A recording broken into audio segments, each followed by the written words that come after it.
world of gaming. That's where we're going to start today. Twitch has a new discovery feed. Have you seen that? For the shorts? I believe so.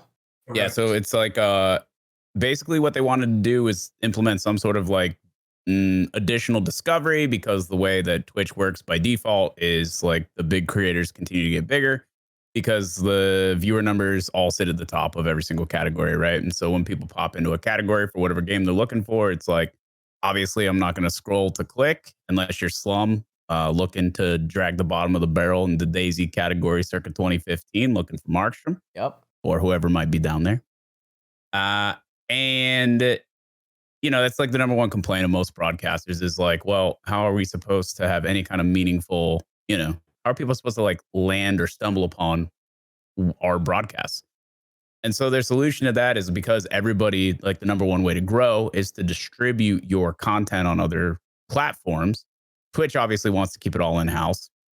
And so they're looking at, okay, what's the number one discovery platform right now? It's TikTok by a long shot, right? And they have this wonderful algorithm that really hones in on all your interests and skills and everything that you're stoked about. And it's not just,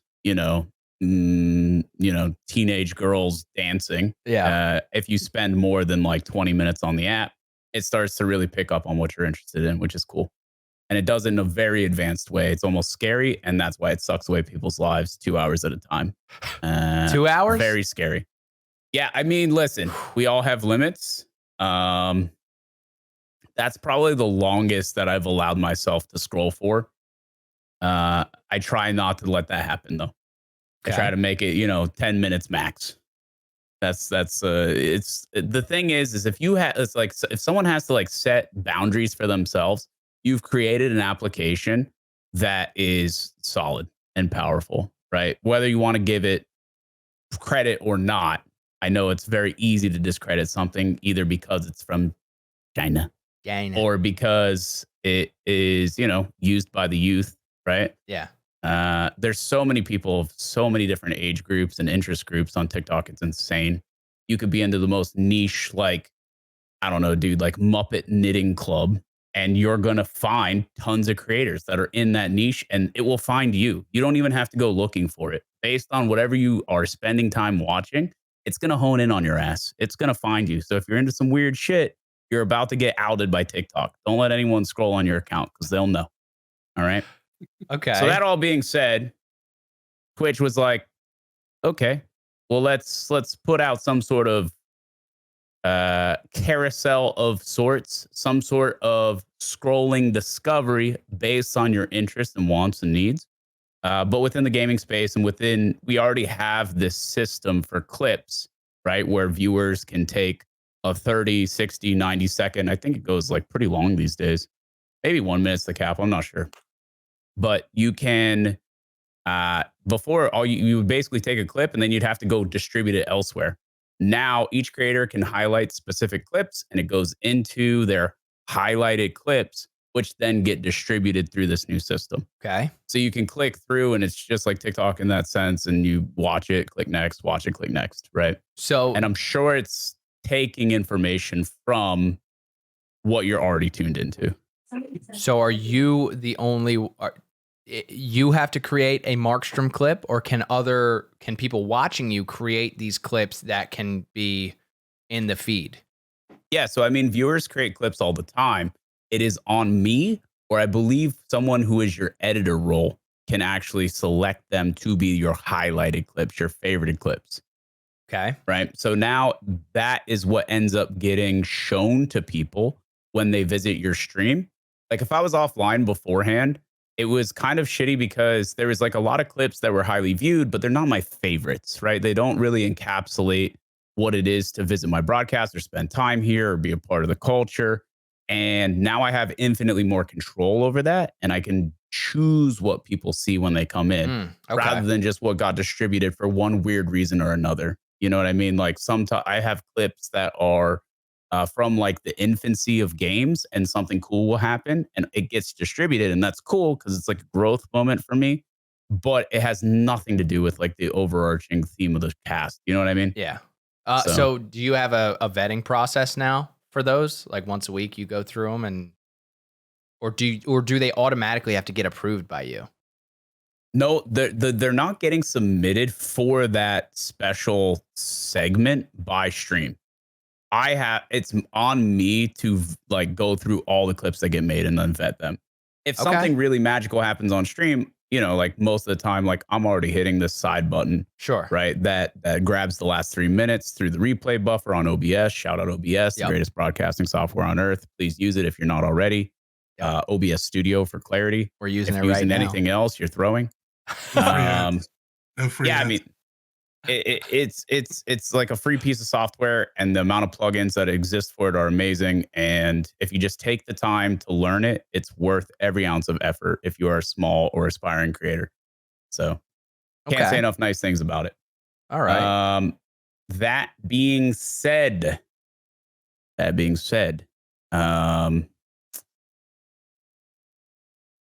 those clips get distributed on all of the social media, so it's kind of easy for me to remember when those magic moments happen. And if I feel strongly enough that they need to get highlighted for the Twitch itself and to go into the carousel, then I can go and do that. Okay. But I'm pretty picky with it right now.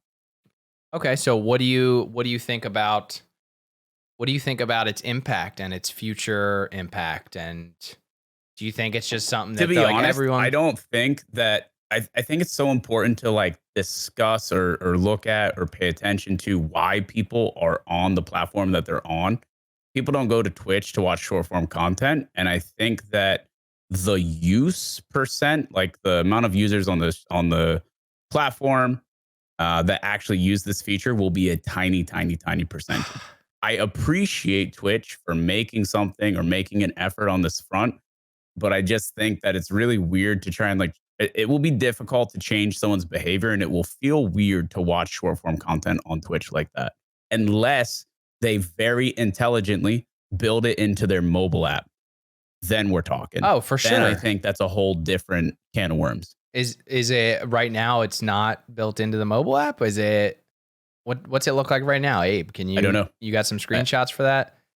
And then I feel like a reoccurring theme that we talk about is companies doing things without even listening to their consumers or without even getting data, and they just start doing things that no one really wants, or no one has even said to them, hey, it'd be great, a short feeds feature or something like that. If you're just going to start doing things with your product or with your software before you get data or before you have any clients or consumers give you feedback, you're really not building it for anyone. So something like Twitch, they should be listening very closely to the broadcasters, to the viewers, to everyone that goes to that website, and getting that data and making their product according to that feedback. It seems like they're not doing that. Well, I think for the first time in a very, very, very long time, they are.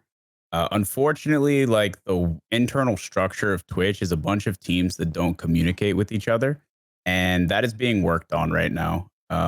Having like had like a really small roundtable discussion with Dan Clancy, the new CEO, I do have faith in his ability to manage and work hard to understand the space at a meaningful level. I saw a clip going around recently that was like, it was basically somebody interviewing him and asking if he was an avid gamer, and he says no, and that was like he was being demonized because that was his answer. He said like, yeah, I have a kid who's like going to college or something, and like I've played games with him and stuff like that, but I wouldn't consider myself an avid gamer. And I just think that like it's like that's not what's necessary to be a good CEO of Twitch. You know what I mean? That's like so for him to be a gamer. Right. They're And, saying he people can't were be upset, as if Twitch is even just purely a gaming platform these days. It's so far from it.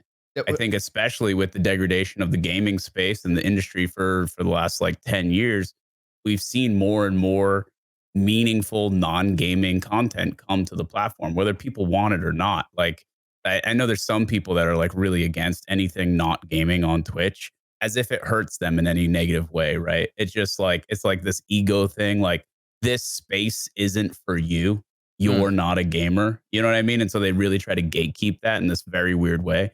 That shit pisses me off. That's man. very silly. So Yeah, there's just no reason because all like, high tides rise all boats. You know what I'm saying? If there's like great content that's coming out that isn't gaming content, it's bringing people to the platform as a result that wouldn't otherwise come to a platform. That's more people that would potentially be able to discover your stream and tune into what you have going on. yeah. You know what I mean? It's like, what are we doing here? And then on top of that, add advertising dollars into the mix. Okay. So just to clarify, they're giving the CEO crap. They're getting mad that he's not a gamer. The people were talking shit because he said I'm not a gamer, and like that was like this viral clip. It's like, okay, dude, like I don't know. As someone who sat down and discussed things with him, he's incredibly intelligent. He truly does give a shit. He really work like he's just a really analytical dude, and he will work with you to understand things at a meaningful level. And he's very pragmatic in his approach to how to solve problems. And that's like what it needs from the perspective of how do we give you guys the tools to make this platform what you want and what the viewers need? Because that's how we end up successful. That's how people spend more time. That's how people are less butthurt about ads. That's how we all make more money. Well, his role is to be the visionary and to listen and to see the future. His role is not to be a gamer. Yep. Now, with testers of the service, maybe like we'd appreciate if you guys were gaming, but to be a CEO of a company, especially as big as Twitch, I don't think he has time to game. No, this guy is slaying the game too. Like the one of the coolest things that I saw is at TwitchCon Paris.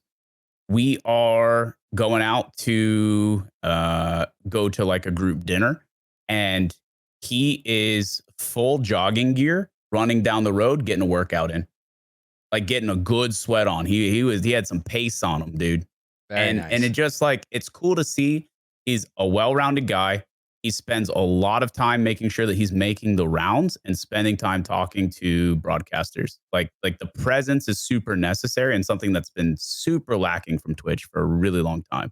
So I mean, he has my endorsement, and like I wouldn't have expected to feel that way about whoever they decided to bring in. You know what I mean? So I'm very pleasantly surprised. That's good. I'm sure he would enjoy hearing that. To be clear, too, that's pretty silly, right? I mean, that's like saying, like, oh, the CEO of Caterpillar doesn't use an excavator every day. Like, that's just, it has nothing to do with the primary role that he has at the company. Yes. Yeah. Yes. Super goofy. The CEO has few roles, but they have to be done at an extremely high level, and none of them involve playing video games. Yeah. All right. What do you got for an example of that carousel over there, Abe? What we got? I think I saw stories. I think I saw stories. Story. Is that what it's not stories though, is it? Twitch stories? I don't know what they're going to call it. Huh, this was like I'll bring it back up, but this was like when they unveiled it at one of the Twitch cons. So it looks like, for those listening, this looks like it's the mobile app frame. Yeah. So that's the UI. It looks just like, so at the top, you open your app, at the top, you see stories, just like. It looks like Instagram. Looks like Instagram. And then below that, you see all the people that you're following. It looks like the stories actually have a bigger real estate than live channels, which is interesting. I mean, yeah, it's the same thing that everyone else is doing. I don't mind it, but I'm not the broadcaster, dude. So I don't think I would really have to spend time scrolling through it to compare it to anything else, right? Yeah. Do you think a lot of we can move on after this, but do you think a lot of these clips are longer than like TikTok clips? So it might not have, no? Okay. No, they're going to be shorter, if anything. Okay. Yeah, I mean, because we have a hard cap on like clip length right now. Okay. And TikToks are like many, many, many minutes long now. You know, and that's like the new thing is TikTok really is hard pushing anything over a minute. And that's what is incentivized for their current, what's the best way to call it? Like a creator fund is what they call it. And so they put a bunch of money into this like massive fund, and people who are over a certain size and have applied for this and been accepted, they are making bank for every video that they submit that's over a minute long. As an incentive. I love that, dude. The pendulum is swinging back. Yeah, we're gaining our attention span back. Longer videos. I love the longer videos, dude. Yeah, it's nice, and obviously, like, they sell better. I hear you. I hear you on that. Yeah. It's interesting though, because you probably click on these stories or these clips, and they're horizontal videos again. So it doesn't have the same feeling on the app. It definitely will never have the same feeling. Yeah. And what's also weird is they don't allow you to. I don't think right now you can upload anything edited. See, that's the real juice. Is the second I can take the clip that we're making and distributing on TikTok, Insta, Facebook, etc., all these platforms, if I can take that exact clip and put it on the Twitch highlights in a nice, clean, edited fashion because we've put the time and effort in rather than some raw, janky 16:9 clip directly from the stream itself, like it'll be so much better and people will actually care and want to scroll through and enjoy that content.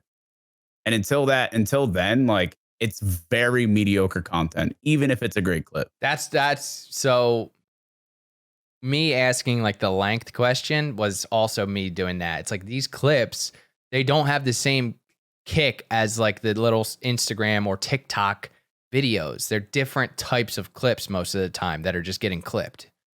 You know, like yeah, and I mean, and from a AVD perspective, like there's going to be a bunch of filler time in these clips, correct, because that's just the way the live content works. Yes, right. So you're going to see me moving to loot the body, right? It's not a fast jump cut to me looting the body that I just headshot, like, and you don't get all that average view duration. People are going to click out during that time. That's just the way it works. This follows the theme that we've talked about before with Twitch being late to something and having it not be as good as the already created versions of it. Right. I mean, if you're gonna take something, you're gonna copy it. Like, why not make a version that in like at least is the other version as a bare minimum? It's crazy. Well, maybe we could. This is kind of on a similar topic. You chatted about it a little bit in your subathon that you're currently doing. Shout out to Markstrom subathon. But what I really want to put emphasis on is after you give your feelings on it, towards the end, you kind of make a caveat to the situation, and which I really like. Which we're talking about embedded Twitch streams, embedded Twitch streams. You did your best. You were close. Embedded Twitch streams. Right. So, I know.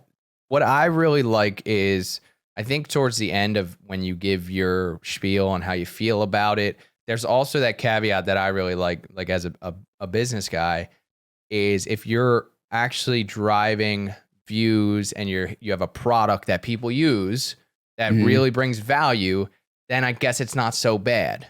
But before that, before I go too ham on it, can you just give me your thoughts on embedded Twitch streams? Yeah, I think it's important to talk about like what exactly that is first. Yeah. Basically, the idea is you have your stream live on Twitch, right?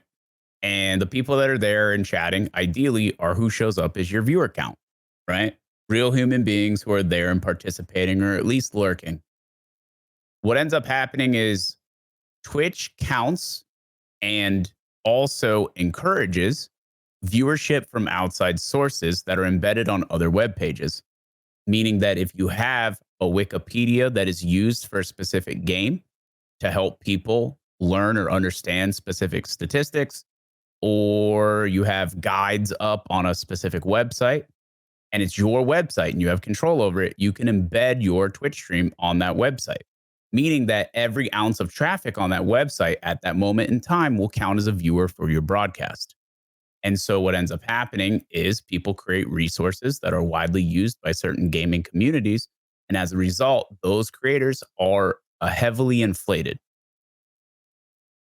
What was discussed was, are you providing value that makes it feel less scummy to inflate your viewership within a directory that you would not otherwise have that position in? Because as we talked about, Twitch, the way that it's built out, people with the most viewers continue to get more viewers, right? That's how you actually grow on Twitch, is to be the top of the directory.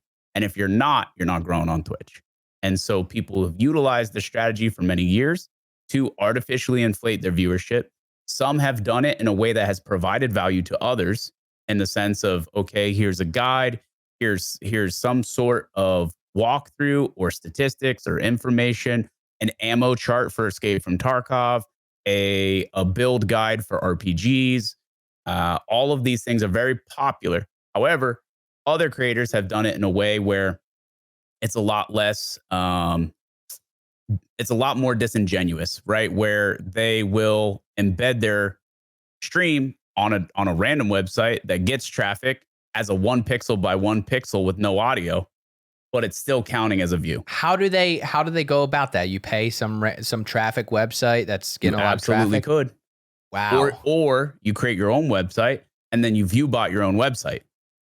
And so it doesn't look like your view bot on the Twitch channel, your view bot on the website, which has your 1 pixel by 1 pixel embedded. And so you're now boosted up this list unnecessarily. Okay. And you're providing value to nobody. So what ends up happening and like what has created this big controversy is the fact that people have gone through and they're basically putting certain heads on pikes here. And it's unfortunate. This is my caveat perspective. It's unfortunate that the people that are getting ramrodded by a lot of the outspoken members of the Twitch community, they are getting ramrodded because they are providing value. And people know that they are openly doing this because their website hosts their stream in full view. Transparent. In plain sight. They're very transparent about it. And again, Twitch endorses this. They want this to happen because these are numbers that Twitch can sell. They do not care that those people are not directly on their website. Okay. And so these people are not breaking any rules. Twitch encourages this. I understand. Trust me, as a streamer who has no embed, not an embedger, as they say, I understand the frustration. I get shuffled down in the list by embeds every single day in every gaming category I'm in. The Escape from Tarkov category is riddled with embed, fake viewership all around. And people have created entire careers off of it. There's no doubt about it. And if you ask any Tarkov creator, they'll tell you that that's true. Not only that, but the Escape from Tarkov website, their forums embeds the top 6 or however many of the Twitch directory. So if you got into that top however many that is embedded on the website, you instantly boost 300, 400, 500, 600, 2,000 views, depending on where you're at. And so that's why that category was so sought after. That's why it was so competitive for so long. Yeah, it's wild. This entire like subculture of streaming exists, and most viewers don't know that it exists, at least until now, that it's continued to be really brought to light by a lot of the bigger broadcasters who are just fed up with getting shuffled down by embeds. And another big part of it is advertisers. And so people are worried that all of these channels that have fake viewership, if advertisers find out that they're being sold something that doesn't really exist, it's going to hurt everyone's offers. Yeah, that's fair, which also happens Super a lot. fair. It happens a lot. It does happen. Yeah. I think this is my opinion as well, but I think you might share this. I have a soft spot for the guys that are providing value, and I say let them be rewarded. To an extent, it really depends on the value that they're providing, because some people, absolutely, I've seen people provide value for certain stuff in certain categories. Not to out anybody, but I've seen people do the absolute bare minimum effort and create an absolute dog shit resource and then shove that resource in front of everyone and still be able to boost themselves up 100, 200, 300 viewers at a time, which makes a massive difference. But they didn't do anything. Well, and so it's like, it's creating fake value. Okay. Then there's people who do create real value and make like really intricate guides and have like whole organizations dedicated to it, like Frextra Life. Like they have this whole org. It's wild. I mean, they have tons of employees. They all work on this absolute machine that provides RPG guides for every single RPG that comes out. Right. And it's like, they have like this gigantic business that they're running. And so, and like, guess what? They have all of that traffic and they have all that viewership because they have all that traffic, and they have all that traffic because what they're providing is valuable. Correct. And so it's like, you get, and what sucks is they get the brunt of the outcry. Yeah, but that's like the number one target because they are. It just feels bad because they are providing the most value out of any of the embeds. Yeah, but they're probably not even worried about it because the people that are outcrying aren't the people that are even using their stuff. They're just the squeaky wheel. The people that are, but there's a lot of big broadcasters that are kind of gunning for them right now. Well, they don't understand the free market. Then you get paid in proportion to the value you bring to the market, and in the market, you're either first or your best dressed. So like you said, some of these people create these shitty resources. Well, if you're first and you're just in there and it's a shitty resource, if you're first, that's value. Now some people come up behind them and they go, I can make that much better. And I'm going to do it. I'm going to be best dressed instead of you. And I'm going to take you over.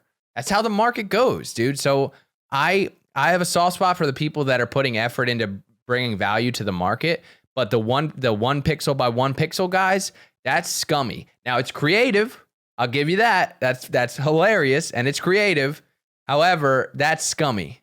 And I think the people that might go about it that way probably don't have a solid foundation of being able to entertain and stream. So maybe they don't last. They don't, but they have done it for years. And as a result, they have climbed because they are in the higher pole position in the category. And despite, they have tons of traffic, they have tons of through traffic, and they do it for so long that enough finally stick around for them to have actual real people and chatters.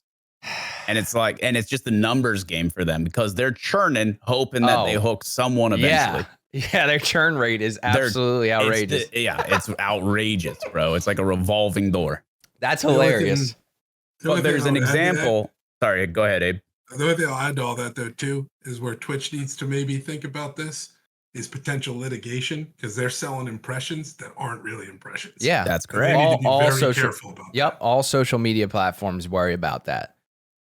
They all do. I don't know how if I were advertising on these things, I'd be very strict. I'd be like, give me all of these metrics. I want to see every single one of these metrics. I don't just want to see this number or that number. I want to see every single metric. But maybe they're not allowed to do that. When you go to Twitch and say, I want to advertise, maybe you just get a freaking generic deal or whatever it is. I don't know. But I would, as a business owner, I would be very, very strict with where I'm putting my advertising dollars and vet it very seriously.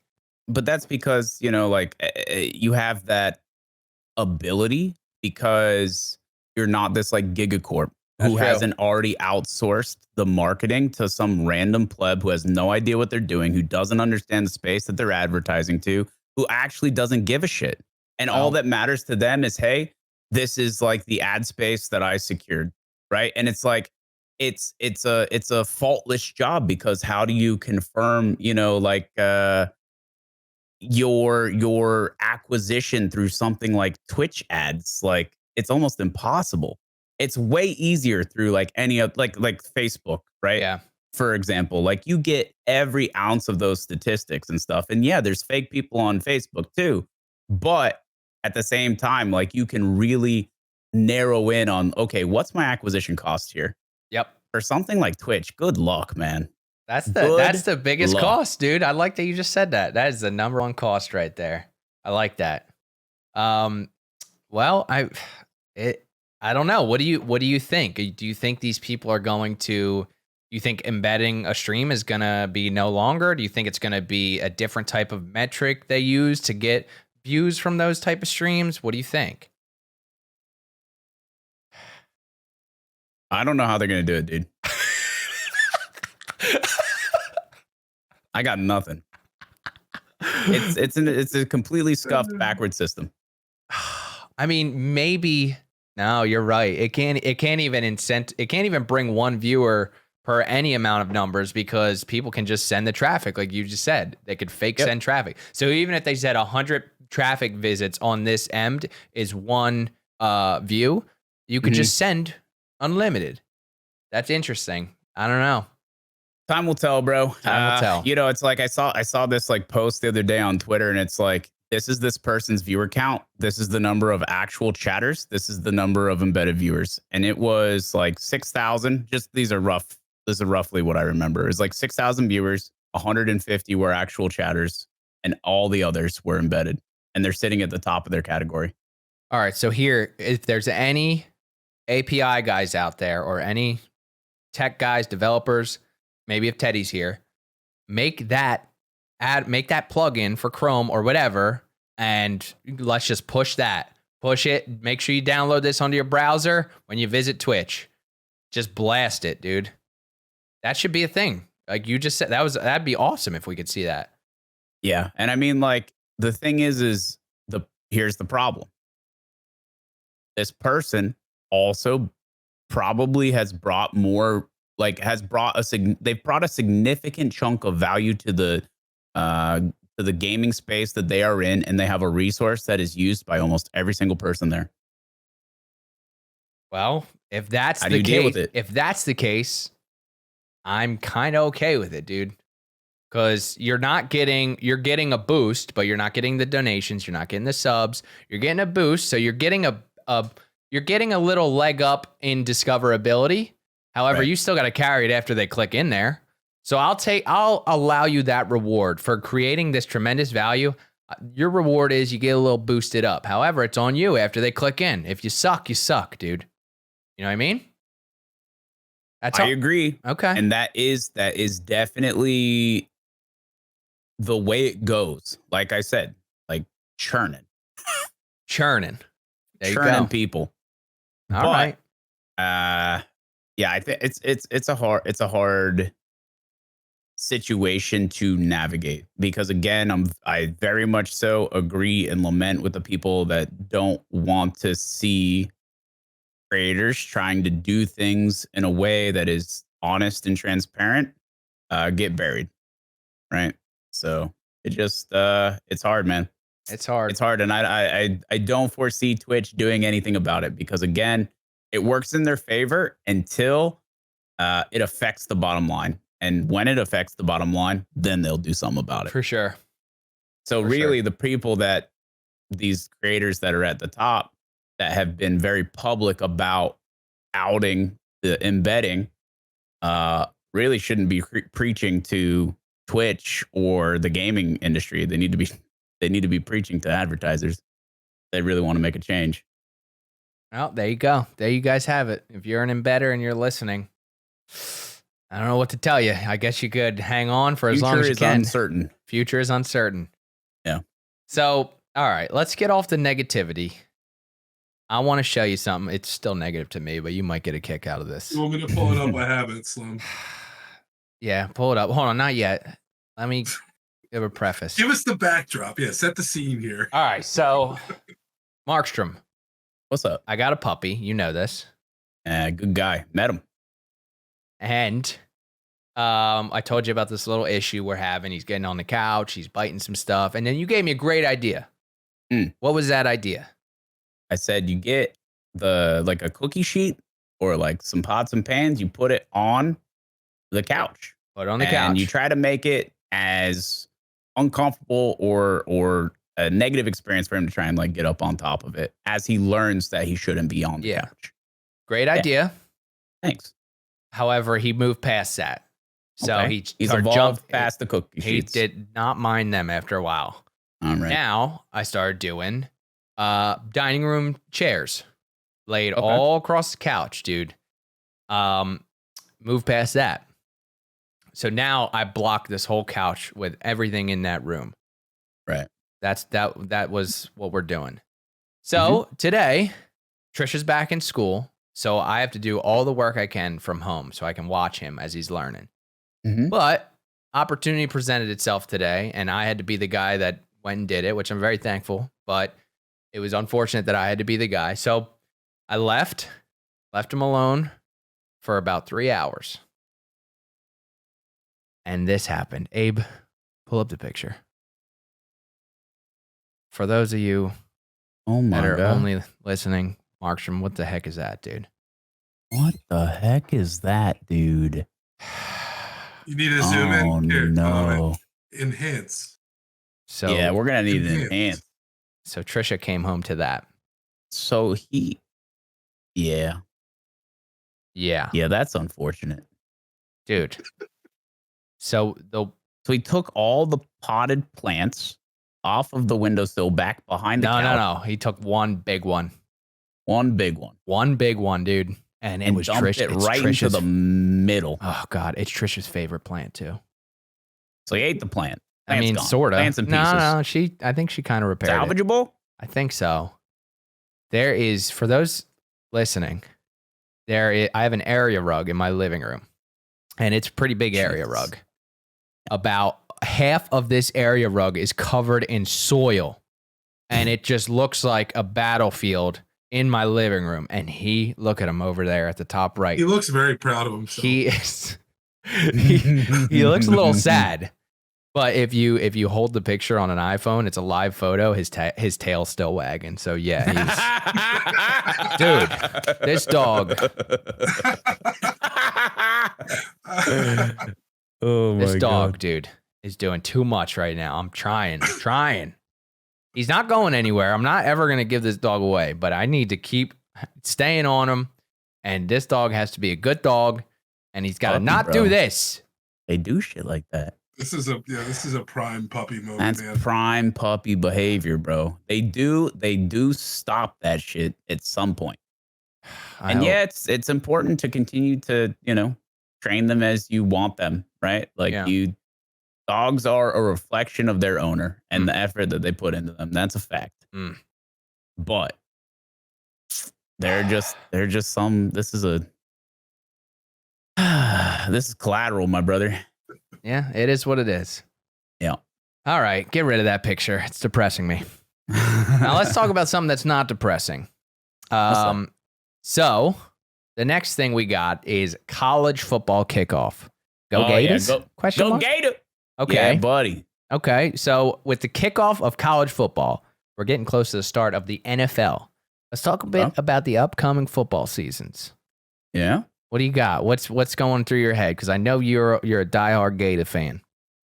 Yeah, it's a new season, and it is all new for the Gators because this is really the first year that we have our new coaches like full line of recruiting that he was able to put time into because he did coach last year, but that really wasn't his team that he was working with. You know what I mean? Okay. So we'll see. Like that's really one of this guy's biggest like draws is he's a great recruiter. And we definitely saw that in the offseason. He pulled like a bunch of really highly rated prospects from other schools. And really the Gators and their recent performance doesn't really warrant them to make the switch to UF from the other schools that they were planning on going to.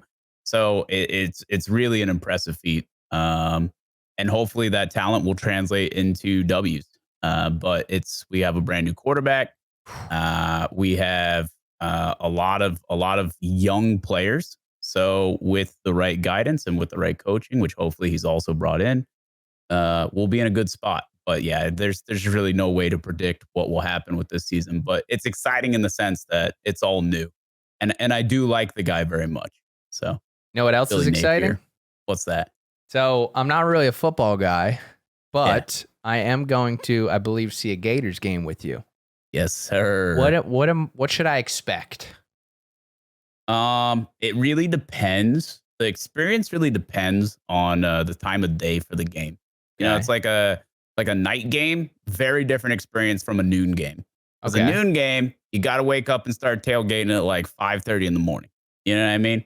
So, because I mean, you only have so many hours to get your drinking in and your debauchery before the game starts. Jeez, you got to be able to ride that high. You know what I'm saying? My God. Yeah, so that's obviously different than putting in a good 12 hours of pre-gaming before 7 p.m. start, right? It's just two very different mindsets. And one's a sprint, one's a marathon. You feel me? Yeah, I guess I feel you. My gosh, dude. Time will tell. It's going to be a good time. Now, I think like I remember my first Gator game very distinctly because it's an experience. I mean, like the swamp is 97,000, which is bigger than a lot of NFL stadiums. Like it's no joke. It's a lot of people, and they're usually going pretty crazy. I don't know if it'll be a filled game for the game that we're going to because it's a little bit later in the season, and we'll probably have a couple of losses by then. Okay. So like as you acquire losses and your season becomes less meaningful, so does the attendance. But either way, it'll be a very good time. I think you'll enjoy it a lot. I'm excited. I am very excited. And for it's those, very rowdy. Actually, Trisha just walked in and she's looking at our wallpaper back there. Like that little guy back there. She likes that little guy back there.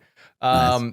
So I'm going to pivot one of these topics and we're going to save it for another episode because I am absolutely starving and I don't want to talk about food right now. So, but I want to talk about some tech. You down with that? Yeah. What do you got? All right. So the $6 million man becoming a reality. Scientists developed a thin battery, as thin as the human cornea, that is charged by human tears for usage in smart lens technology. This is actually a good one, Abe, because Markstrom might need this. What are you trying to say? Let's bring this up. It seems as though, so right now you could do LASIK, right? And you're thinking about doing LASIK, right? Yeah. Yep. Have you looked into LASIK? Yes. Okay. Do they ever have to replace those lenses after a while? That's not an implant. It's changing your actual retina. They do have implanted lenses, though. That's a different thing. Yeah. Okay, so that's what this is. It looks like smart contact lenses. Right. Okay, so in LASIK, they change your cornea or your whole freaking retina, all that. Yeah. Okay. So like a laser changes its shape. All right. Is my understanding. This is a smart contact lens. And the get battery. An actual image of the HUD. Oh, you got an image? I'm trying to get an image of the HUD. All right. I have some stuff on the article on the actual battery. So this provides a smart display in your vision. No way. Correct. From the implant. Wait, you have a heads-up display. You have a HUD. You have a HUD with this thing. That's what is what's it giving you though? Just battery, like battery life? Is that the only thing on there? Well, the idea, the idea would be, like they provide micro displays. Like this is some examples of like a fitness app with it. Hold on. Okay. So to be integrated with other things. So the idea would be you could see your from your smartwatch, it could display your heart rate, your speed. Oh, so it's more of a monitor, and you get to choose. It'll integrate with other things. Sure. Some sort of crap. I see. That's insane. Oh my God. And the real technology that was made recently was the battery powering it, and it charges it based off like a glucose solution, which is also, I believe, what you wash your contact lenses in. So the actual physical act of like washing them after you take them out also helps charge it, as well as some of the natural compounds that are found in human tears. Okay, so that's amazing. So it's a contact lens, so it's still going over your eye. And somehow it has to have a display in it. Now, correct. Is it going to be, it can't be 100% see-through, right? How the heck are they going to get a display in there? This is like an example of what some of these kind of look That's like. not an example, dude. I could make that in MS Paint. That's a concept. Talking of the lens itself. All right, let's see the lens itself. This is what it's going to look like. I just whipped this up in MS Paint. So this is like what these things actually. Get a zoom in on that thing. For those that are destroying the image. Okay, so for those that we still get it. For those that are only listening, imagine a clear contact lens, but in the center area, about half the diameter half the diameter of the contact lens, it looks like there's a little motherboard in there. See a little pie chart in that bad boy. Yeah, something. So it's not clear. It's not see-through. So what the heck? I imagine it's like an opaque material, so at least be a little bit see-through. Huh. Very interesting. Very interesting. Would you try this? Is that supposed to be like a display of a pie chart in there? No, that's a motherboard, dude. It's green. It's green and it's got some gold copper on it. That's a motherboard, bro. That's a chip. I right? don't think so. I think they're displaying an image in it. Why would they display a pie chart, Markstrom? Because that's what it looks like. I'm just If you're displaying an image, I would have picked a freaking something, anything more than a pie chart. Guys, Listen, we got this great idea. You could have selected a phallus for the. You could put pie charts in your eyes. We know what you're gonna put on there. Yeah, well, that would sell it more than a pie chart. It's not a pie chart. Dude. The old hot dog launcher. Yeah. There you go. All right, so it's got a battery in it. Would you put this thing in your eyeball? Yes. On top of your eyeball, you would? Yes. Savage. Absolutely, bro. Savage. But I also don't have any issue with like touching my eyes. It doesn't weird me out. Like doing contacts is super easy. Like some people are really averse to that, like things touching their eye. Yeah. And so I feel like something like this is just a nightmare for some people. And I get that. For those people, yeah.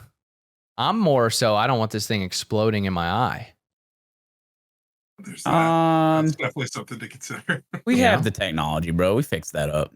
I feel like it was just a few years ago when Samsungs were exploding in people's pockets. Yeah. And now they're saying, guys, we took that exploding battery and guess what? We shrunk it. We had to do a couple things. We had to cut a couple corners because we needed small. It'd be a smaller explosion then, It's a smaller explosion. That's my first I don't want any explosion on my eyeball. All right, dude. So you would... I'm a little disturbed by the fact that the human tears charge it, because I don't like the human tears charging things, technology expanding into the future. Right. Yeah, that sets a really bad precedent for the machines taking over. Oh, jeez. Yeah, we got to farm these tears. How are we gonna do that? Okay. All right. Well, on the topic of this crazy stuff, this isn't necessarily an implant. This is something you throw over your eye. But how about microchipping human beings? So something that's coming to the forefront, lady, with the concept of LOT. I don't really know what that stands for. The Internet of Things. The Internet of Things. Oh, it's an I. RFID chips implanted in humans that can be used with other internet-based smart controls to do things like unlock your doors when you are detected and other applications. I'm gonna be honest, I don't need a chip in my brain to unlock the door. I'm more excited about like the crazier things you could do with it. Yeah, I think like use case is everything here. If I'm gonna get something put inside of me, like what are we talking? Like I need a reason. So I think the initial thought process behind some of this was to help people struggling with mobility issues, disabilities. Yes. Like you're in a wheelchair, you can't open a door. It detects that sounds like a reason for you. Yep. But the idea too is just obviously that's where it starts. But it goes further, that kind of accessibility in general, ease of use. Don't all the things already have to be automated for them to open by themselves? And then can't you just do that with like a button instead of putting something inside of you? Or if you can't use your hands to hit the button. So, all right. So yes, it's going to be used for a bunch of stupid stuff. But what I've seen is what Abe was just talking about, like things like Parkinson's, even blindness. Okay. Like when neurons aren't being triggered, the chip can say trigger those neurons or something like that. That's going to be amazing. The interesting part is what happens when you put that chip in and further down the line, they're saying download this packet. It's going to give you the ability to jump 5 feet. Download this packet. It's going to give you the ability to do this, the ability to do that. Then you won't really know which thoughts are yours and which thoughts are being injected through the microchip. That's the scary part. Wild that you be hitting us with these ideas, but I don't think you read a whole lot of sci-fi. What do you mean? These are just these are organic Slum ideas. These are uninspired. Like would you not catching think that? These from novels or anything? Like this is just purely from the inner machinations of your mind, and that's what impresses me most. Okay, I appreciate that, but would you? Does your mind not go there? Like we're just gonna stop at saving people that can't walk. We're not gonna make trillions of dollars by allowing someone to do a backflip that can't do a backflip. I think like biotech is very interesting.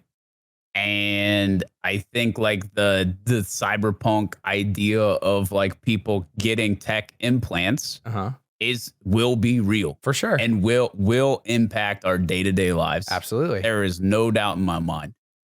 But I also think that there's like a line of reality where it's like you put a chip in someone, they can't do a backflip. You know what I mean? Like I think I draw slightly more logical conclusions on that front. As far as like, causation or just like where my mind goes is there has to be some sort of like I'm with you Mm-hmm.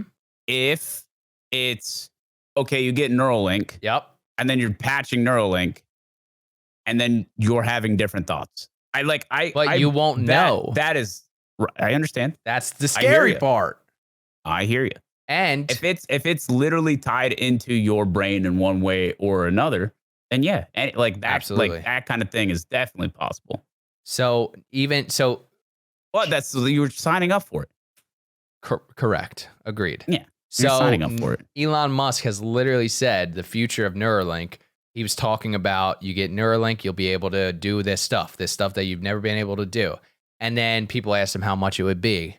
And he's like, oh, it would be expensive, but you get Neuralink and you get these skills, you pay for it right off the rip. Right. He's literally saying this already. Yeah. This isn't crazy stuff. Like, this is literally what he's saying the future of Neuralink is. Think about the implications, though, too, since these are all web-based things that we're talking about, too, and these are obviously controlled by some kind of internet or something of that nature. Mm-hmm. It does open the potential for your implants and things to get hacked. That's another big concept. I keep mine offline. RFID chips and stuff. Yeah. Well, if it's offline, how do you get the updates to make sure I download it from one computer? Maybe you only get the somersault then, and you don't get the backflip because the backflip comes out later. I don't think I'm getting chipped either way, dude. I think we're gonna be old enough where we're good, but I see this as like the cell phone. So when the cell phone came out, it was a luxury. You didn't need it. Then you couldn't get a job without one. How are we gonna contact you? How are you gonna stay in? Right. So I kind of see these brain chips as that. Mm-hmm. I'm kind of hoping I'm already out of the workforce and things are going. And I think there's no doubt chilling on that front. Okay. We're moving and we're cooking, but we're not cooking that fast. All right. I think we're going to be all right. I think these are the problems of our children and our children's children, and best of luck to them. Because I've read a lot of sci-fi, Slum, and it doesn't end well. It doesn't end well, my brother. So then how, if this stuff does start becoming a reality, that sounds like Slum's out. Like, Mark, you in? You modding yourself here? It depends on the age, but yeah, probably modding. I'm doing a little modding. Depends on the age and depends on the age and depends on, like the living, like how your life is, like the quality of life. Exactly. Yeah. So you wouldn't just get it to be able to do a backflip or read a Harry Potter in 10 seconds. Read in 10 seconds. You have me. You even need to read. Oh my god! Yeah, the absolute like absorption of information. I couldn't say no to. No shot. You wouldn't even need to read, right? Like you would just download the book. Sure. And then right. Right. That's how it works. Oh my gosh. Oh yeah. Crazy, dude. If I could actually, you know what? There's one modification that I would do, and what would it be? Oh, I'm excited. It's nothing crazy, but.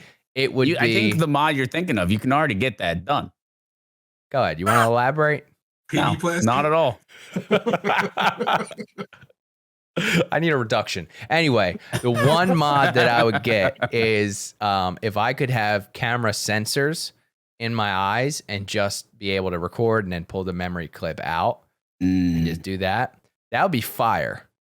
Because all day, when I'm driving, when I'm walking, in my head, I'm literally like making these movies, and it's cool and it's not cool sometimes because that's really how my thought process works.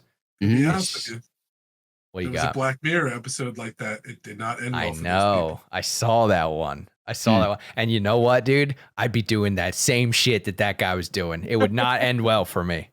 Common theme, dude. Oh my gosh. Well, let's well, how about you? You would get any modifications or think of a cool one with no, like I just said, I would do that. You're not going to die. You're not going to do anything crazy, but what would be one that you would be like, oh, I would definitely do that? What do you got? For me. Go ahead, Okay. Abe. I definitely like the instantaneous learning. That would be amazing, especially the stuff like I'd stop taking my car to the mechanic for basic shit because I just learned how to do it myself. Okay. Instantaneous learning, I'm definitely doing. And then it depends on the health, right? Like if I ever become immobile or something like that, I'm definitely willing to like get like robot legs or something. I don't know. I'm doing any of that stuff to improve the quality of my life that way physically. But until it gets to that point, I think I'm good as is. And honestly, I've seen Slum's legs. Robot legs would be an upgrade. So, like if you don't hit legs, sometimes you just bada bing, bada boom. Maybe that strat will work out for you, Slum. They're proportional. Okay. All right. All right. Now let's hear what you got. And I think my big thing would be like languages and instruments. Like I'm trying to cook on all fronts there. Right. Instruments just for my own personal satisfaction, not to do anything with it, not even to create content for it with it, just because I love music. It matters to me. I like making music. That's one of my happy places, is just to be able to turn my brain off and play something and have it sound nice and enjoy it and feel it. That's good eats for me. So that would be something that's on the forefront of my process. Okay. Well, I'd like to hear what the people out there listening would get in their modifications. And there's probably somewhere where they can comment these modifications or follow. Is there anything that we're putting out there, Markstrom, about this podcast? Anything that we're dropping? What do we got? Like the fact that not only will this be live on all of your podcast applications that are out there, but also on Spotify, also on YouTube, along with how many previous episodes that have already been filmed and will be dropping simultaneously? I think there's 4 episodes already on there. Oh, you love to see it. And you know what's crazy? Yep, 4 episodes already on there. So here's what I want you guys to do out there right now.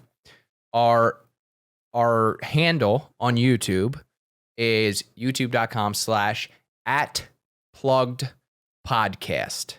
So you could literally just search @pluggedpodcast and we'll come right up. All these videos are unlisted right now, so you're gonna have to give me a second to get off this podcast, and I'll make them not unlisted. We say that because we're live right now. Correct. Sorry. Yeah. For those who aren't listening live. Yes. So, what does he mean? Give me a second. I'm like 3 days late on this podcast. How long does he need?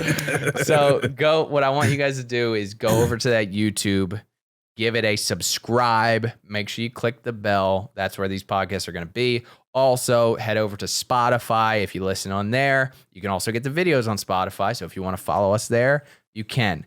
I don't believe that the video comes up on Apple, but don't quote me.